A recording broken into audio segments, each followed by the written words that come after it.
नमस्कार। Happy morning. Healthy morning. जागृति की शक्ति से हम बदलाव लाएंगे, हरित क्रांति लाएंगे, सस्टेनेबिलिटी का बीज बोकर भविष्य को सजाएंगे।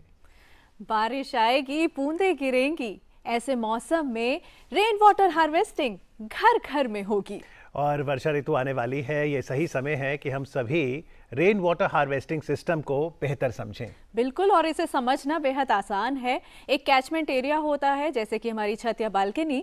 जब बारिश आती है तो पानी वहां गिरता है, तो वहीं से कोने से एक पाइप सीधा अंडरग्राउंड लगी टैंक या फिर ग्राउंड पे लगी टैंक में जाता है। उसके बाद वो पानी फिल्टर होता है और साथ वाली टैंक में ट्रांसफर हो जाता है। अब इस पानी को आप अपने काम में इस्तेमाल कर सकते हैं। वाह, बहुत खूबसूरती से आपने समझाया है। सर्कुलर इकोनॉमी का एक बहुत ही प्रैक्टिकल उदाहरण है रेन वाटर हार्वेस्टिंग। तो कार्यक्रम में सबसे पहले प्रकृति को नमन करते हुए आप सभी का डीडी मॉर्निंग शो में अभिनंदन। मैं हूं अमित और मैं हूं भावना।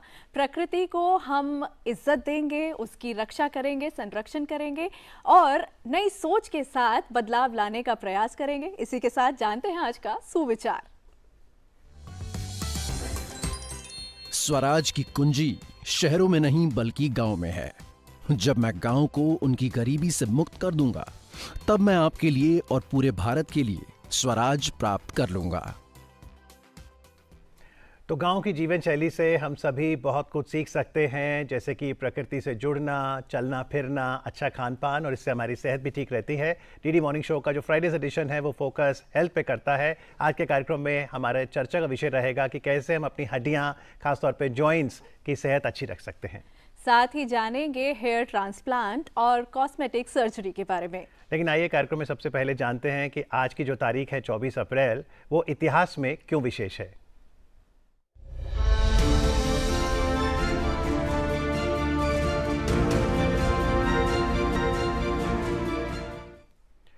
भारत विश्व का सबसे बड़ा लोकतंत्र है और लोकतंत्र में चुनाव एक उत्सव होते हैं। बीते कल यानी 23 अप्रैल 2026 को तमिलनाडु और वेस्ट बंगाल में चुनाव हुए। आज सुर्खियों में यही खबरें हैं, तो आइए एक नज़र खास खबर पर डालते हैं।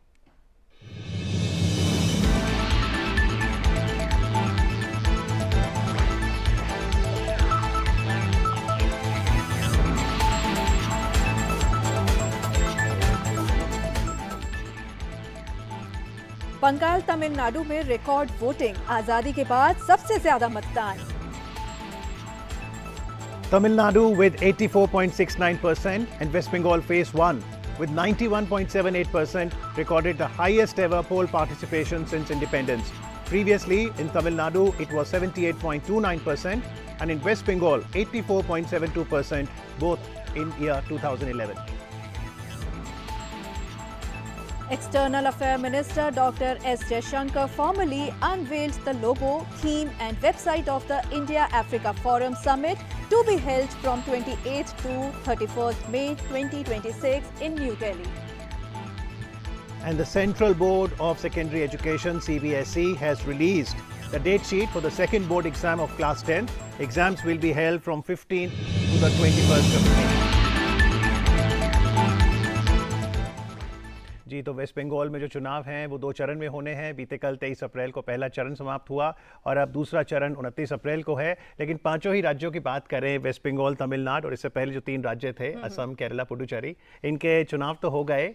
अब सबको नतीजों का भी इंतजार रहेगा। बिल्कुल, और नतीजे आने हैं सोमवार 4 मई को, तो सभी को ऑल द बेस्ट। और साथ ही ऑल द बेस्ट सभी स्टूडेंट्स को भी करना चाहेंगे, क्योंकि वर्ष 2026 में एक मेंटल हेल्थ के लिहाज से अच्छी खबर थी कि विद्यार्थी एक बार नहीं, बोर्ड के इम्तिहान 2 बार दे सकता है। तो एक बार तो आपको फरवरी में मौका मिला था, लेकिन अगर स्टूडेंट्स चाहते हैं तो मई में वो दूसरी बार भी बैठ सकते हैं। जी, 15 मई से एग्जाम शुरू हो रहे हैं और पहला एग्जाम है मैथमेटिक्स का। So has again all the best.